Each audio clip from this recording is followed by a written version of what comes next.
Okay, good morning. Ngayon ay February 3. Mag-aalas 12 na ng tanghali. So medyo nagmamadali ako.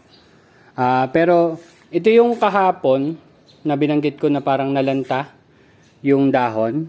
So kanina umaga hindi naman siya nalanta. Pero diniligan ko ulit siya. Nag-manual tayo ng konting dilig dyan para mabasa yung ugat niya. Pati yung kokopit niya. Kasi palagay ko kung hindi ko siya aalagaan ngayon or didiligan, ito lang naman, itong isang puno lang na to, ay baka hindi humaba yung ugat niya para maabot niya yung nutrient solution dito. Palagay ko kasi yun yung problema kasi yan, makita nyo, di ba naka-recover siya. So maliban doon, yan, makita nyo dyan, nagkuha na tayo ng tanglad. So, ang gagawin ko dito, parang mga ganito, gagawin ko siya, ibabalumbon ko siyang ganyan, itutupi-tupi ko siya, tapos irorolyo, tapos ilalak. Basta ganun, hindi, mahirap kasi siya gawin pag isang kamay lang. Pero baka mamaya pakita ko na lang kung anong magiging itsura niya.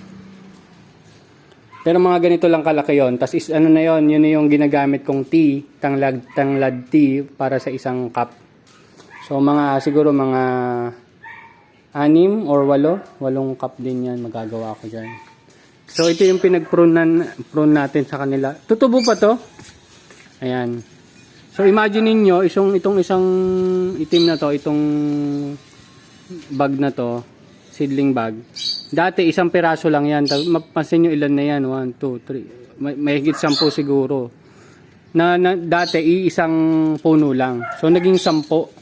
So yan, pag binreakdown ko yan, kaya kinuha ko, tapos i-transfer ko. So, yung isa magiging 10, pero hindi ko lang kung gano'ng katagal ko rin inalagaan. So, nasa buwan din siguro, 2-3 buwan.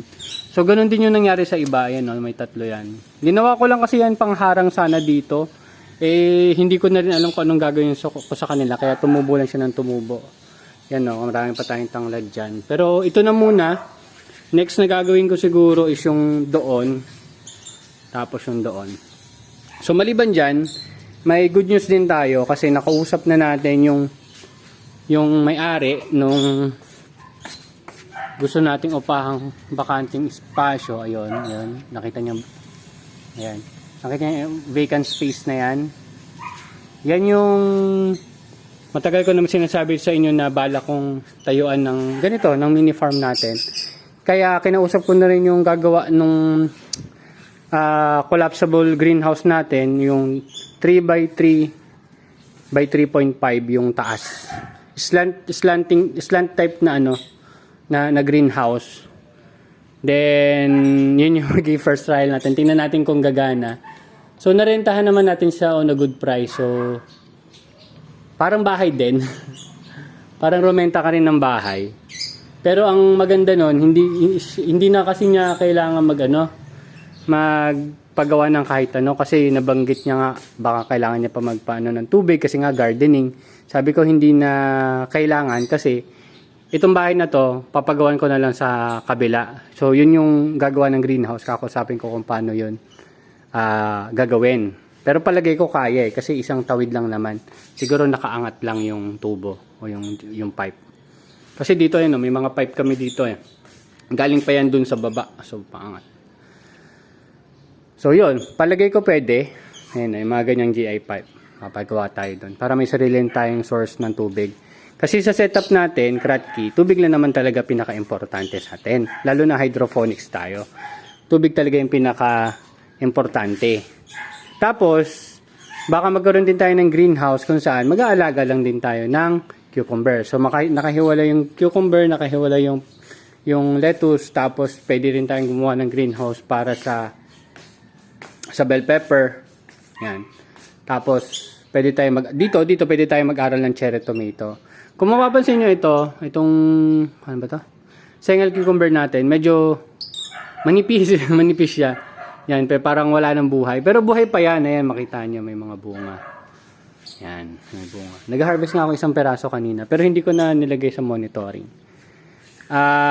Hindi ko lang sure kung magiging maganda yung result natin dito. Pero based sa stats natin ngayon, nasa 6 na pipino na yung na-harvest natin per head. So, kasi naka 30 na, lima lang pala. Kasi naka 30 pa lang yung base sa computation ko. So 30, tas 6 sila. So tigli 5 pa lang pala ang nakuha ko. So kung i-convert natin yan, sabihin mo 4 for 100. So mga 700 pesos na rin yung nakukuha natin dyan. Kung i-convert natin sa kasya. Na tinanim natin nung November 30. Ayan. So mas mababa siya sa inaasahan ko. Pero bunga pa rin naman siya eh. So mapapakinabangan pa natin siya. So tingnan natin kung ano pang pwede natin gawin. At saka ano naman, use nutrient solution ginawa natin yan. So pwede natin sa susunod yung nakahiwalay doon, i-improve natin, then alagaan talaga natin sila na 2.0 easy yung makukuha nilang nutrients. Tapos dito naman, ayan, medyo pinakilaman ko na siya para umayos ng pag-ikot or paglaki dyan. Ayan, naisa-isa natin yan. Kasi palagay ko magtutuloy na yung mga bunga niya. Ayan no, mga bunga. Magtutuloy na yan. So palagay ko this February, it's either second week or third week ng February, ay mag-start na rin tayo na mag-harvest ng pipino dito sa Jackson 27. So tingnan natin kung ano mangyayari. Okay, so nagpunta rin ako ng SM nung nakaraan. Ang nakita kong problem is yung binibili kong half inch lang to eh. Half inch na styro na 4 feet by 8 feet. 8 feet ba yun? Oo, parang ganon. Or 6 feet. Mga ganon. Ay, wala na dun. 2 inches na lang yata yung natitira dun. Tapos, masyadong makapal. So, titingnan ko anong gagawin natin sa mga susunod nating tanim. Or pwedeng ito na lang din. Tuna boxes. Pwede tayong umorder. So, tulad ng nabanggit ko sa isang collapsible greenhouse, minimum of 12 boxes yung dinedesign natin. Pero titingnan pa natin sa actual. Baka kasi hindi ganun yung mangyari. Madalas naman ang plano ko, hindi nasusunod. So, nag-iiba. Pero tingnan natin, hopefully magtuloy-tuloy at maging maganda yung experience natin doon. Mabait naman yung may-ari. Ngayon, shoutout na lang kay Sir Ian. At pinagbigyan tayo dyan. So, kasi sabi ko, trial pa lang naman. Hindi ko alam kung anong mangyayari. Ganyan. Pero, nabigyan naman niya tayo ng okay na presyo. Ayun. Magiting ko na yung presyo na inirentahan natin yan. 2.5. So, irentahan natin yung buo.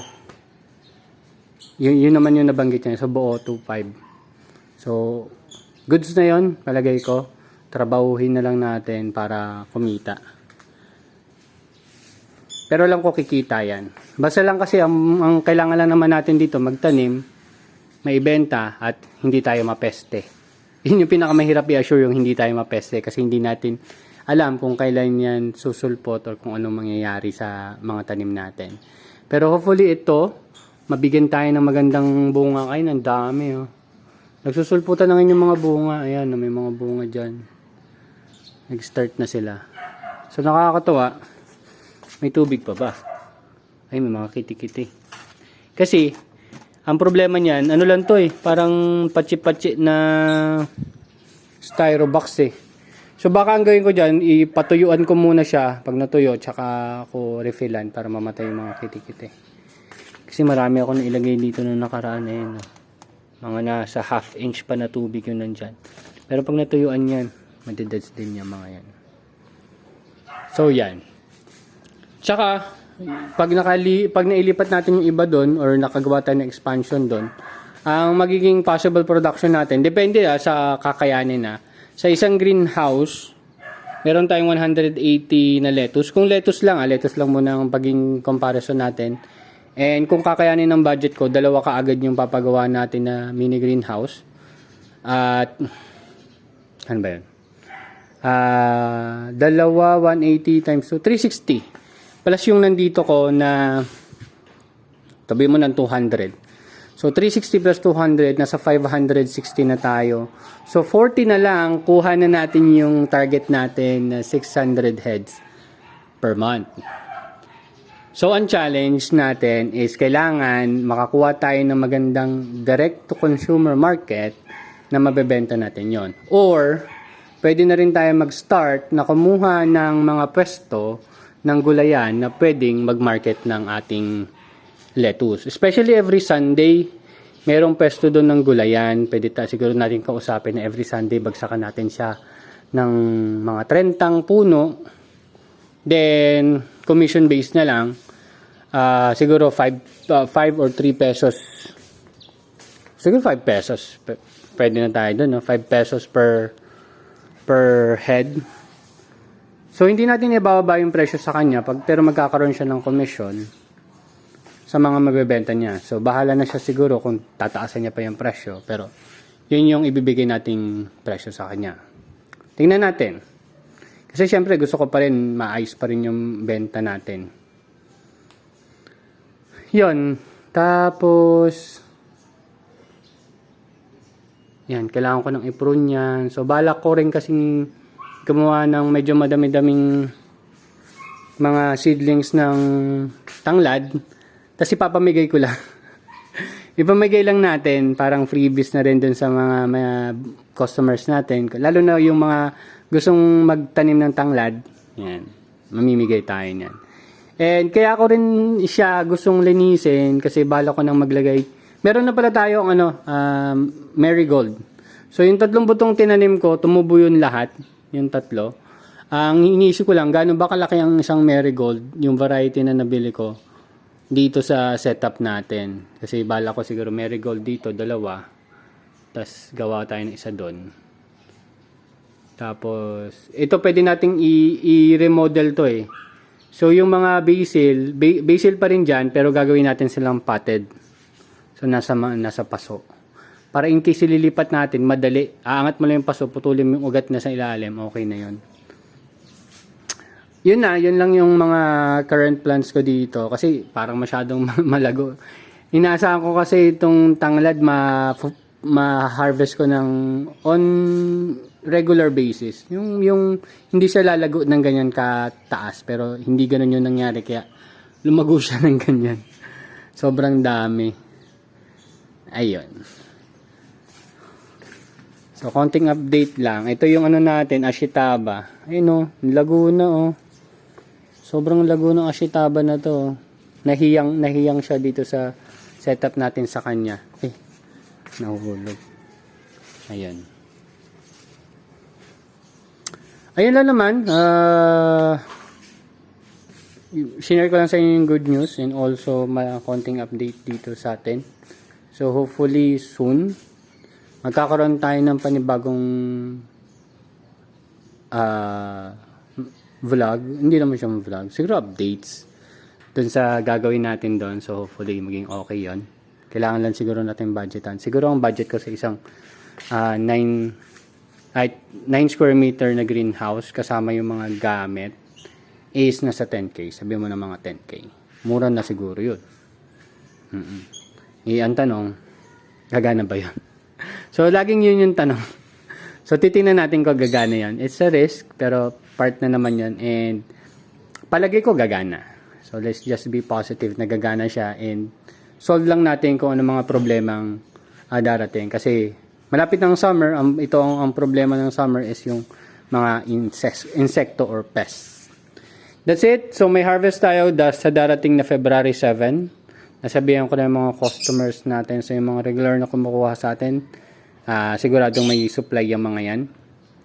And, kung makita ko man na medyo maraming matitira, magdi-display tayo sa complex para makakuha tayo ng panibagong mga customers.